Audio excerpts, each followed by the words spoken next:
Les gens posent des questions auxquelles ils peuvent eux-mêmes trouver des réponses. Et ça aussi, c'est aussi quelque chose qu'il faut remettre en question. Nous avons transformé nos frères et nos sœurs musulmanes de telle sorte que tout ce qui concerne la religion, si un moufti ou un cheikh ne leur dit pas tu peux faire, ils ne font pas. Quelquefois, vous voyez dans les chaînes arabes, on voit des questions là qui défilent. Mais c'est des questions, tu dis subhanallah, mais qu'est-ce qui se passe? Est-ce que je peux porter un jean? Est-ce que je peux porter ma montre à droite ou à gauche? Peut-être c'est une question importante pour la personne, je ne me moque pas. Hein. C'est peut-être une question importante et je peux comprendre. Mais il faut enseigner aux frères et aux sœurs. Quelquefois, il y a des réponses qui sont déjà en vous. Vous avez des éléments de réponse. Est-ce que... alors, je reprends la question. Nous pouvons constater un phénomène chez les jeunes qui se traduit par une forme d'hypocrisie. En effet, d'apparence, ils prient, jeûnent durant le ramadan et pratiquent la religion à leur manière. Ils préfèrent sortir, alors sortir elle-même entre guillemets, il ou elle-même entre guillemets, sortir ça veut dire quoi? Sortir en boîte? Sortir avec des filles? Hein? Je ne sais pas, fréquentent des filles, qui sortent. Ça y est. Bah, s'ils font ça, donc ils sont hypocrites. Donc s'ils sont hypocrites, donc c'est pas bien. La question en elle-même a les éléments de la réponse. Ils sont hypocrites. Ils font la prière, mais bon, ils disent, voilà, limite ils bloquent leur sœur. Parce qu'ils sont...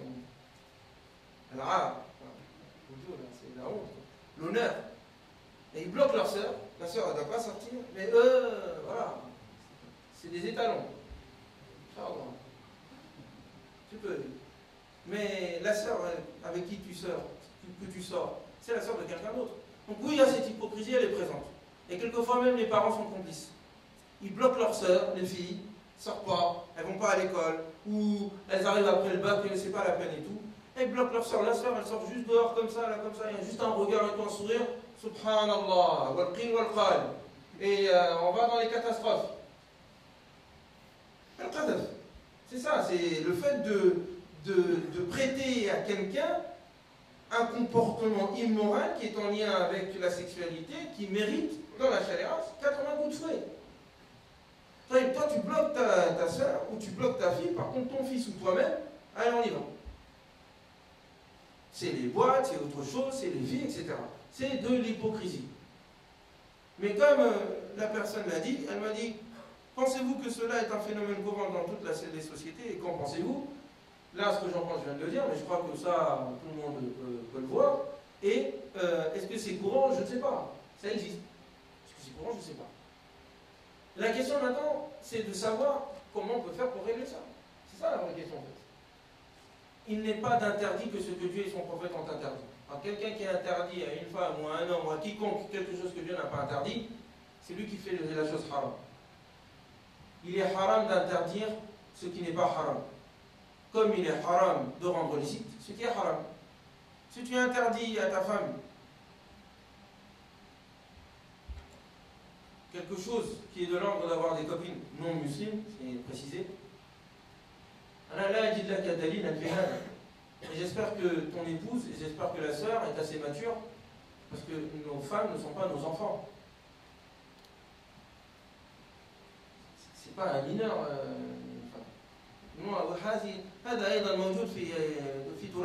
La femme est toujours mineure. Elle a besoin d'un tuteur, elle a besoin de ceci, elle a besoin de cela, elle ne peut rien faire.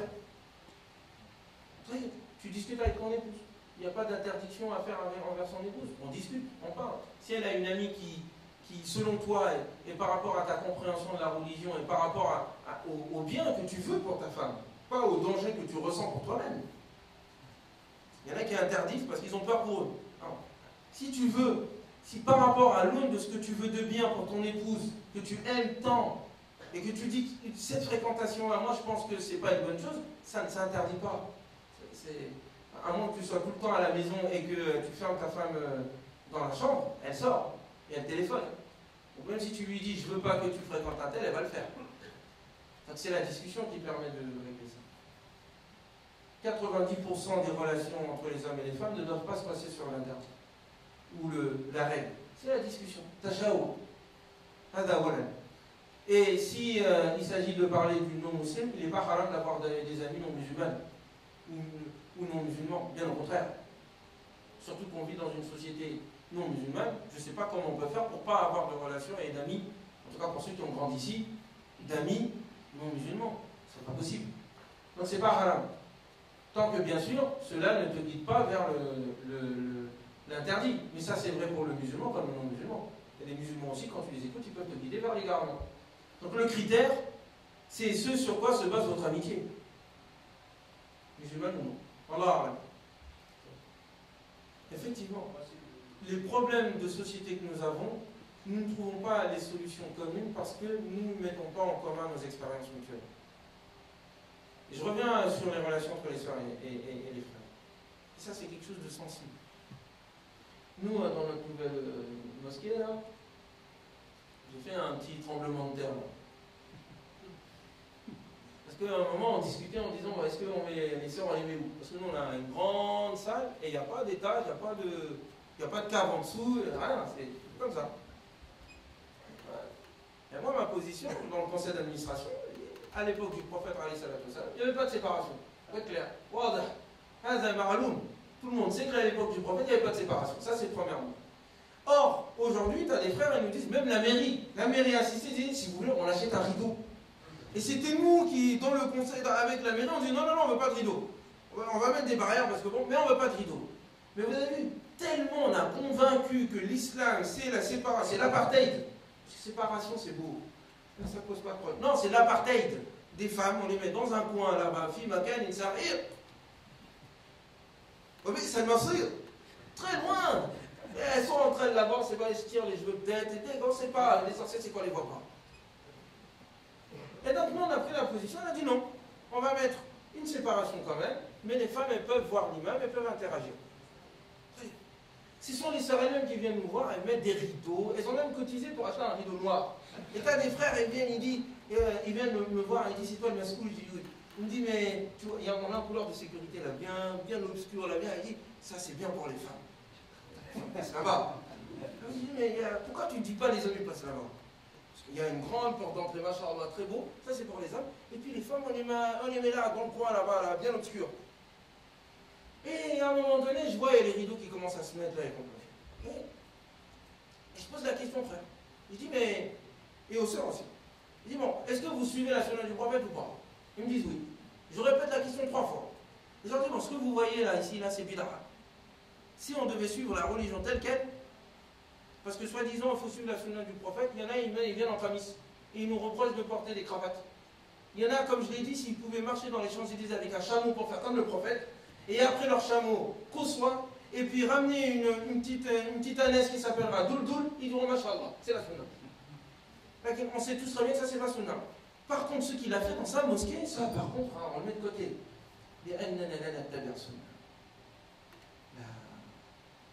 En réalité, on suit nos passions. Alors, sous couvert de sunna.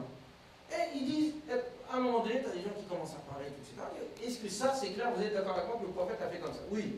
Alors pourquoi on continue à faire des histoires? Enlever ces rideaux. Laisser les femmes libres dans la mosquée. Et s'il y a une femme qui n'est pas d'accord, elle peut aller prier ailleurs. Là, c'est. Oui. Il y a aussi une histoire de conflit. Oh, t'as regardé ma soeur, t'as regardé ma femme. Oui, mais c'est tout ça, il y a un problème de dialogue.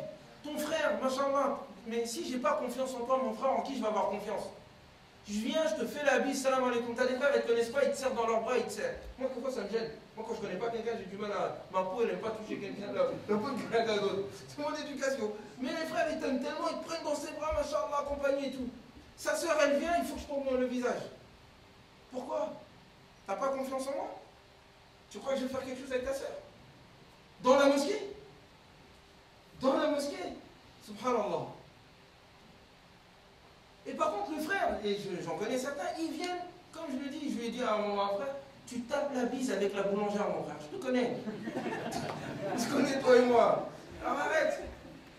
Il me dit, non, mais moi, la mosquée, mon cœur, il est. Mais si t'en parles avec ton cœur, règle-le. Mais viens pas imposer ça aux gens. Moi, j'ai pas de problème. Et si j'en ai un, je vais le régler. On a tous des problèmes, on est tous attirés. Bien sûr, il y a des attirances. Mais il faut les contrôler. On n'est pas quand même des sauvages. Les relations entre les hommes et les femmes, c'est pas juste la relation, dès que je la vois, je vois un morceau de viande. Quand même. Je peux avoir une relation avec une sœur tranquille.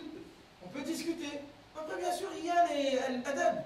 Il y a une éducation, il y a des choses qu'on ne fait pas. Et puis, il y a le mujtama. Dans la mosquée, je veux dire, il faut vraiment être brave pour essayer quelque chose.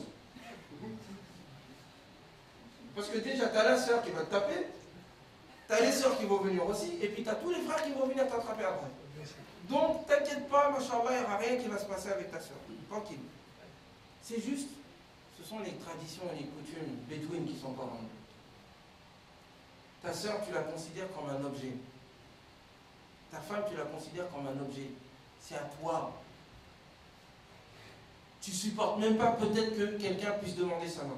Il y a des gens, des pères, des frères, même le simple fait qui... Imaginez même que sa fille puisse tomber amoureuse de quelqu'un, subhanallah. Pour lui, sa fille, elle a toujours 6 ans. Non, elle a 20 ans maintenant. C'est normal. C'est une jeune fille, elle voit des hommes. Elle a envie d'être avec quelqu'un. Alors, à toi de mettre en place, à nous de mettre en place le cadre qui permet le dialogue. C'est tout. Mais si on ne met pas de cadre, eh bien les autres vont le mettre pour nous. Et là-bas, il n'y a pas de cadre. Et après, quand il y a quelque chose qui vient, tu commences à combattre. Bon, je ne vais pas rentrer dans les détails, ça n'est pas la peine. Donc je reviens, je conclue là-dessus. Il faut effectivement du dialogue. Il faut de la réflexion commune. Il faut que la mosquée soit un lieu de rencontre. On ne se parle pas assez. Il faut que les familles soient des lieux de dialogue. On ne dialogue pas assez. Rahim Allah, une maman que je connais, lorsque sa fille est arrivée à l'âge où elle pouvait se marier, et qu'un homme s'intéressait à elle, et qu'elle aussi, elle s'intéressait à lui, elle accueillait à la maison, venait à la maison. Elle les laissait discuter. Ça se passait sous ses yeux. Enfin, sous ses yeux, c'est pas genre le mahram il est là et puis les deux ils sont... Non. Ils discutaient, ils partaient, ils revenaient. Mais c'était sous son regard. Rien ne se passait. On pouvait faire connaissance. Il y avait une relation de confiance. Et alhamdulillah, quand ils décidaient de se marier, ils se mariaient et ils sont mariés. Que Dieu, Inch'Allah, récompense ce genre de mère, que Dieu récompense ce genre de père, que Dieu récompense ce genre de mosquée. Quelles sont les méthodes pratiques pour que les musulmans puissent intégrer positivement ces sociétés françaises et cette civilisation occidentale, mis à part la bonne réflexion intelligente? Nous sommes déjà intégrés. Je pense qu'il faut changer le discours politique. L'histoire de l'intégration, nous sommes déjà intégrés, les frères et les sœurs. Il faut qu'on...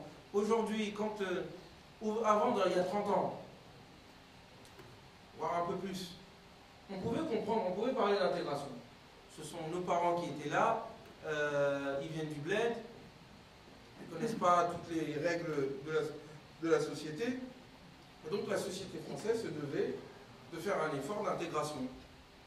C'est-à-dire comment faire en sorte que ces nouveaux immigrés qui viennent, ils puissent entrer dans les us et coutumes de la société française, être en harmonie avec l'ensemble de ses règles et cultures, etc. Ça, c'était compréhensible. Mais leurs enfants, ils ont grandi ici. Moi, j'ai grandi ici. Je suis né ici. Quelqu'un vient me voir et me dit « intègre-toi ».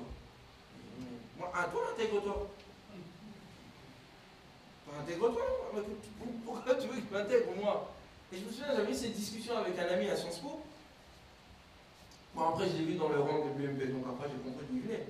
Bon. Mais rassurez-vous, je ne vais pas donner de pain au chocolat. C'était pas le ramadan, donc je n'ai pas pris en tout cas son pain au chocolat. À la Koulihal, pour répondre à certains politiciens en manque d'imagination et d'innovation politique. Bref. Donc, il me dit, mais tu sais, les gens dans les banlieues, bon, ils en prennent avec la langue française, ils ne comprennent pas bien le français. Wallah. C'était une fille et un garçon. Ils ne comprennent pas bien le français, tu comprends? Je lui dis, mais est-ce que tu es déjà parti en banlieue? Voilà, il en était de me dire non. Et moi, ça m'a frappé parce que je me suis dit, mais comment un Parisien peut être parisien sans aller en banlieue? C'est impossible. Mais si, parce qu'ils sont entre eux. Là-bas, ceux-là aussi, il faut aller les sauver, là, dans le 7e arrondissement, dans le 16e. Là. Il faut aller les sauver parce qu'ils sont entre eux là-bas. C'est des bédouins aristocrates. Ils ne voient que leur monde à eux. Et si ça sort de leur monde, ils ne connaissent pas. Il me dit, non, mais tu sais, il faut s'intégrer, compagnie. Je dis, mais attends, mais qu'est-ce que tu racontes? Tu veux m'intégrer moi? On est dans la même classe à Sciences Po? Moi, alors, elle me dit, non, mais je voulais pas dire ça, mais tu comprends? Non, je comprends pas. Je comprends pas. La télé que tu regardes, toi et moi, qu'on regarde, toi et moi, dans le journal, ben, t'inquiète pas, dans les banlieues, ils comprennent. Ils parlent le français, aussi bien que toi et moi. Donc, c'est pas une question d'intégration. Vous parlez d'intégration pour empêcher les gens de prendre vos places. C'est ça la réalité.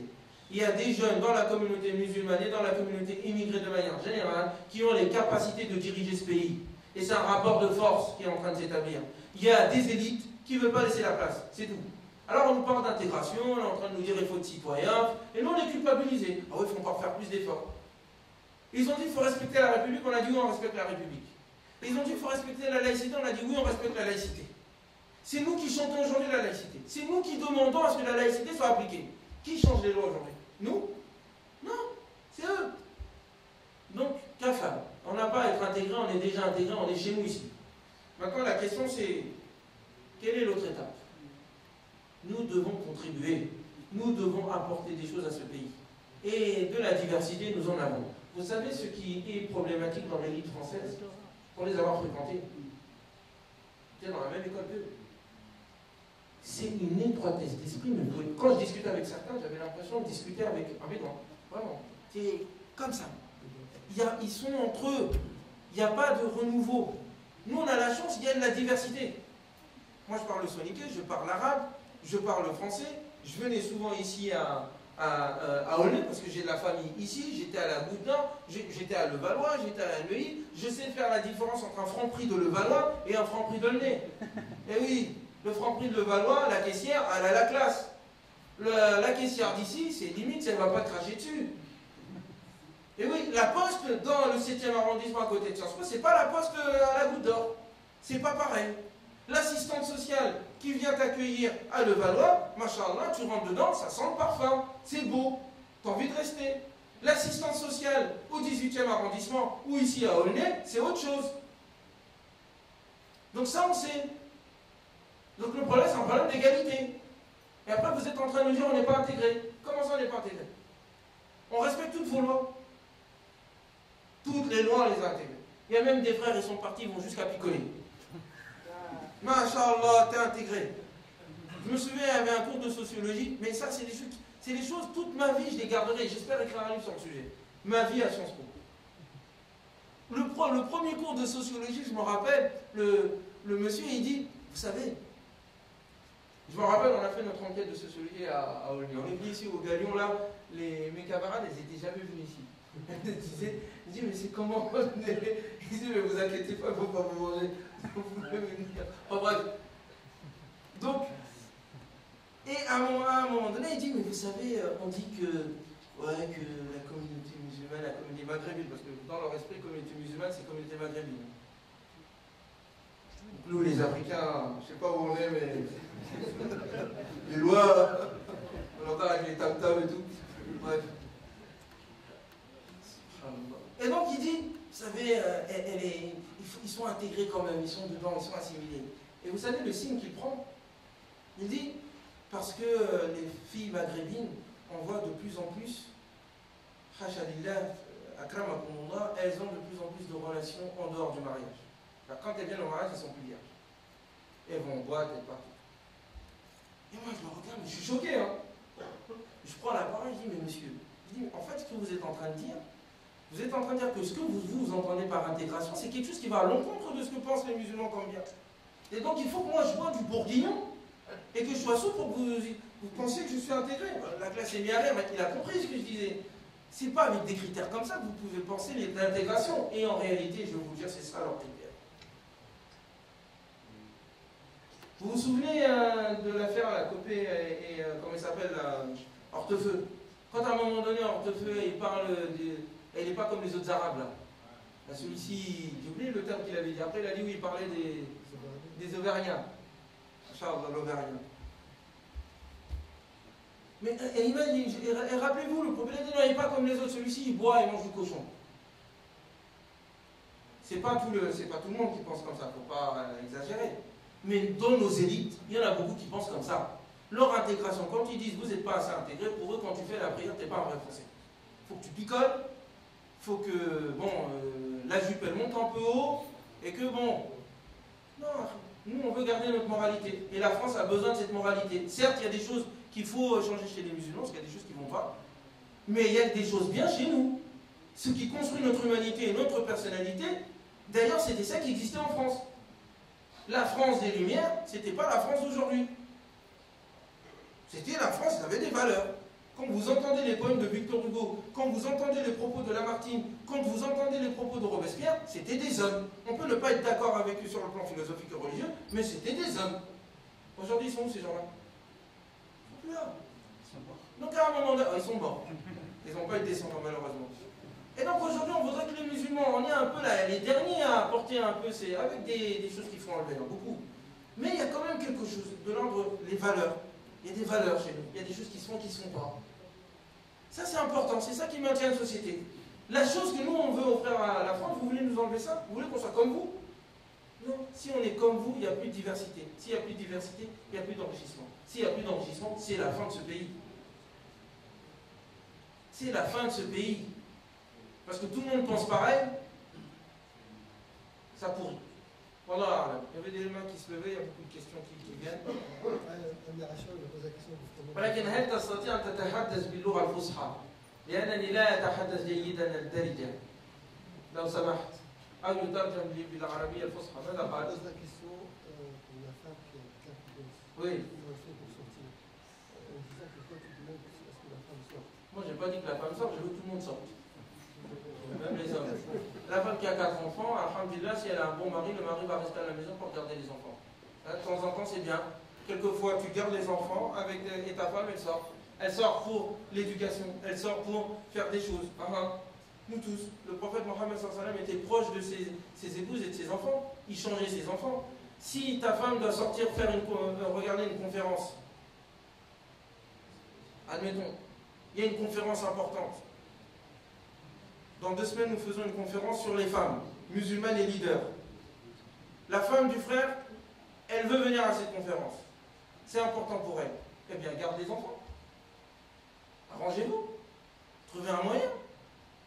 Laisse un volet comme la fait Hazal Am.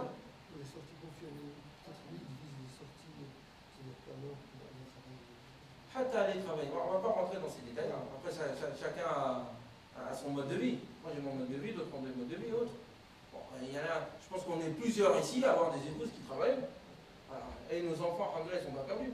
Soit on les garde avec nous, soit il y a la tante à côté, soit il y a la crèche, soit il y a l'école. Enfin, il y a tout un tas de moyens.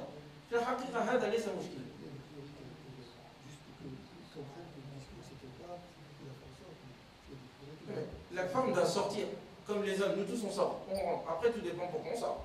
Si je dis à ma femme, écoute, je vais sortir pour aller en boîte. Non, c'est elle qui va me dire non. J'espère qu'elle va me dire non. Si je lui dis je vais sortir en boîte, j'espère qu'elle va me dire non. Et qu'elle va m'en empêcher. Elle va me dire tu restes là, c'est haram.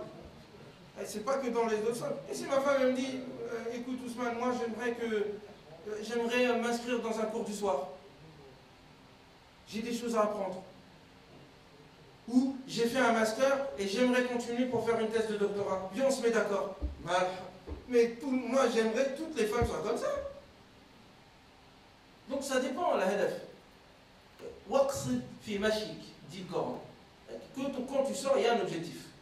Ne sors pas comme ça à droite à gauche tout le temps. Mais ça c'est vrai pour les hommes comme pour les femmes. C'est pas que pour les femmes, c'est pas que pour les hommes. Un être humain quand il sort avec un objectif. Tu sors pas comme ça pour aller prendre la chicha et puis se poser. Moi, combien de frères qui sont autour de moi, je les engueule. T'es marié, tu restes 2h du matin, 3h du matin. Les problèmes, c'est pas les sœurs. Wallahi, les sœurs, elles n'ont pas de problème. C'est les hommes. Il faut qu'on ait des psychologues qui traitent le cas des hommes.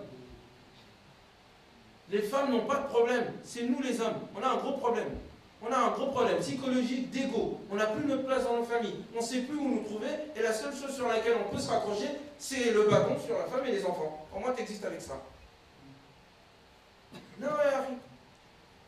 Non, Yahri. Si ta femme a des enfants, ce sont tes enfants. Trouvez un moyen de les élever ensemble. Un jour, toi, tu dois aller travailler dans l'Orient. Et vous n'avez pas de quoi, elle ne travaille pas, admettons, et vous n'avez pas de quoi payer une nourrice. On s'arrange, bien sûr, elle vient. Mais si à un moment donné, toi tu peux garder les enfants, elle veut aller sortir. Allez, je vais aller même plus loin. Elle veut aller au cinéma. Histoire de choquer un peu. Je vous pardonnez-moi, mais si vous arrivez à avaler ça, alhamdoulilah, le reste ça va venir. Elle va aller au cinéma. Elle dit voilà, il y a un bon film qui vient de sortir qui parle de l'hôtel Rwanda. C'est un film qui parle de ce qui s'est passé au Rwanda.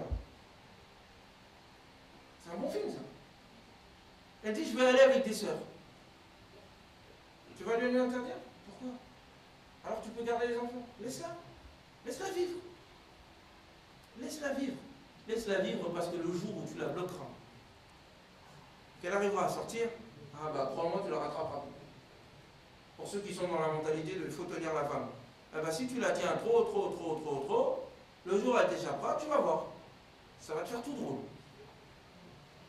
Vous comprenez? Ça c'est des cas trop particuliers, moi je ne vais pas rentrer là-dedans, chacun décide dans sa famille de la façon dont il gère ça. Quand on parle comme ça avec des chefs du bled ou saoudien, globalement la première réponse qu'ils te disent, c'est un verset sur l'Ahzab, et moi je suis bloqué quand... Allez voir. Quelle est votre réponse? Ma réponse c'est il faut lire le verset, tout le verset. Ça c'est un bout de verset qui a été lu là. Du plus haut. Monte. يا نساء النبي لستن كأحد من النساء إن اتقيتن فلا تخضعن بالقول فيطمع الذي في قلبه مرض وقلن قولا معروفا وقرن في بيوتكن ولا تبرجن تبرج الجاهلية الأولى وأقمنا الصلاة وآتينا الزكاة وأطعنا الله ورسوله إنما يريد الله ليذهب عنكم الرجس أهل البيت ويطهركم تطهيرا. Il faut lire tout le passage. Et il parle de qui ici? Ils te diront que les femmes du prophète, c'est le meilleur exemple. Non, ça c'est... Le prophète, il a marié plus de 9 femmes. Et c'est notre exemple, pourtant on sait très bien que ça se voit vraiment. Non? Ça y est, les femmes du prophète sont des exemples. Là, le Coran, il dit clairement donc il faut lire l'ensemble du passage. Donc le problème, il est là. L'autre souci que nous avons dans la religiosité bédouine, c'est exactement ce que le Coran reprochait aujourd'hui. Ils prennent un bout de phrase et ils construisent toute une théorie. Non, il faut lire l'ensemble du Coran. L'ensemble du passage. Tu ne prends pas un bout. C'est comme quelqu'un qui dit c'est haram de prier. Ah, tu grinces les yeux. C'est haram de prier. Bien sûr, c'est haram de prier. Ou c'est pas haram de prier? Hein? Ah, même avec Oudou. C'est pas haram de prier? Vous n'êtes pas d'accord avec moi? Vous n'êtes pas d'accord? À côté d'une femme, c'est haram. À côté d'une femme, c'est haram? Attends, voilà avec les femmes.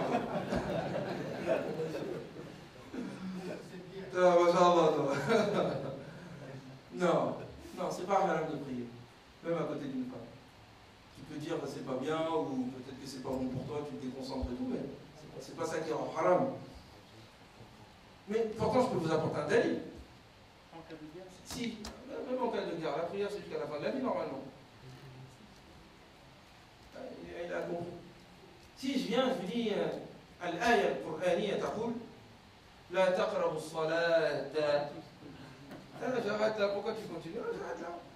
Aya Qur'aniyya, n'approchez pas de la prière. Et tu dis, mais attends, et toi tu connais pas, tu dis, non, c'est pas possible. Il dit quoi? Ah, donc tu n'es pas d'accord avec ça, mais pourtant Dieu il dit, voilà, taqrabu zina, ne vous approchez pas de l'adultère. Donc, c'est le même mot, non? La taqrabu salat. Donc, si zina c'est haram avec la taqrabu, ah bah la prière aussi c'est haram avec la taqrabu. Non? Et puis continue, il dit, et en plus, tu connais pas bien le Coran, toi. Ah, tu connais rien, c'est pour ça que tu parles. Tu essaies de faire des fatwas, mais. Et tu connais pas la sourate qui dit Fawailun lil musallin, malheur à ceux qui font la prière, malheur à ceux qui font la prière. C'est comme Fawailun lil mushrikin, malheur à ceux qui sont des mushrikoun. C'est le même way. Qu'est-ce que tu réponds à ça? Mais tu réponds tout simplement, ya Habibi, arrête de jouer avec le Coran. Lis toute la sourate. Ça, c'est pas le Coran, ça. Tu prends un bout, c'est pas le Coran. C'est l'ensemble du texte qui est le Coran.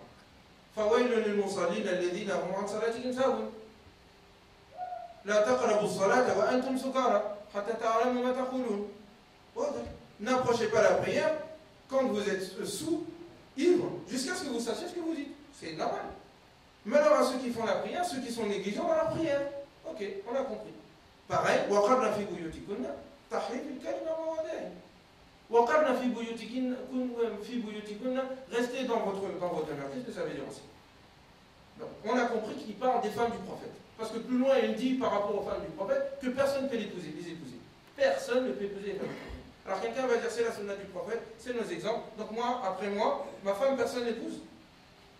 Haram alaik. Personne ne dit ça. Donc on joue avec la religion. On joue, hein. On prend des bouts de versets, on en fait ce qu'on veut. Même l'affaire de l'avocat. On peut avoir des opinions diverses là-dessus. Mais dire que parce que les femmes du prophète le faisaient, donc on le fait, c'est obligatoire, c'est faux. Le verset, il est clair là-dessus. Tout ce passage de was'aluhunna min wara'i hijab. Wara'i hijab veut pas dire n'importe. C'est-à-dire le rideau que tu dois mettre entre la porte d'entrée et chez toi. Les gens rentraient comme dans la maison du prophète sans taper quelquefois. Et le prophète laissait les gens rentrer. Une fois, il était avec Zaynab, qu'il va épouser. Les compagnons sont avec lui dans sa maison, dans une petite chambre. Il leur donne à manger. Zaynab est dans le coin, là, derrière, comme ça. Les compagnons sont là. Le prophète, il veut rester seul avec sa femme. Il reste, ils ne veulent pas partir. Lourd. La lourdeur, ils l'ont fait. Le prophète sort, il fait le tour de toutes ses épouses. Il revient, il est avec Anas. Il dit à Anas, regarde. Qu'est-ce qu'on peut faire? Ils n'ont pas compris que le prophète il veut rester seul avec son épouse. Ils sont encore là. Et ils discutent, ils parlent. À la fikra. Il a laissé sa femme avec ses hommes-là dans la chambre. Dans la maison. Il refait le tour encore, il revient. Avec Anas toujours. Comment je fais? La troisième fois, ils n'ont pas compris. Subhanallah. Il vient d'épouser sa femme, laissez-le seul. Et lui, Yastahi, il ne veut pas les faire sortir. Jusqu'à quel verset qui descend? À partir d'aujourd'hui, quand vous venez dans la maison du prophète, vous ne venez pas tout le matin pour rester pour attendre le repas. C'est fini ça. Lorsqu'il vous appelle pour venir manger, vous mangez, et quand c'est fini, vous partez. Et quand vous parlez aux femmes du prophète, vous leur parlez derrière un voile. Vous ne rentrez pas directement dans la maison, non, tu restes derrière. Donc tout ce passage en Surat Al-Ahzab parle des épouses du prophète. C'est un protocole qu'il met entre le prophète, sa famille et les autres. Parce qu'il y avait des paparazzis à l'époque.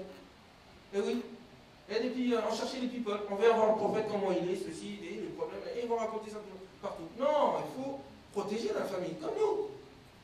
Il y a des choses, nous tous, il y a des choses qu'on veut garder secret dans la maison. On ne veut pas que ça sorte. Donc, je reviens sur Qarna fi buyutikum. Même Qarna fi buyutikum, Aïcha radiallahu anha, elle n'a pas commandé une armée. Ah bah ça, il faut le savoir. Aïcha a commandé une armée de Makkah jusqu'à Basra. C'est elle qui donnait les ordres. C'est elle qui décidait qui vit ou qui meurt. Waza mawjoud. Tayyib, Qarna fi buyutikum. Donc Aïcha radiallahu anha, elle n'a pas respecté cette parole de Dieu. Là. Parce que Qarna fi buyutikunna, c'est comme chez nous, mon oncle va sans doute me le dire, quand on dit pour rien de cas, reste chez toi. Reste chez toi, c'est une façon de parler. Ça veut dire à un moment donné, reste à la maison, va pas à droite à gauche et tout. Mais ça ne veut pas dire c'est haram quand on dit reste chez toi, il faut fermer la clé, tu ne sors pas, c'est faux. Ça veut dire il faut vous rester à la maison, sortez pas tout le temps à droite à gauche, soyez pas des femmes publiques. Soyez pas une Rihanna. Est-ce que vous comprenez ce que je veux dire? Vous êtes les femmes du prophète. Vous êtes des exemples. Vous n'êtes pas des stars. Bilouratina, c'est ça. Sortez pas à droite à gauche. Dans toutes les maisons, on vous trouve. Dans toutes les conversations, vous êtes. Est-ce que vous comprenez?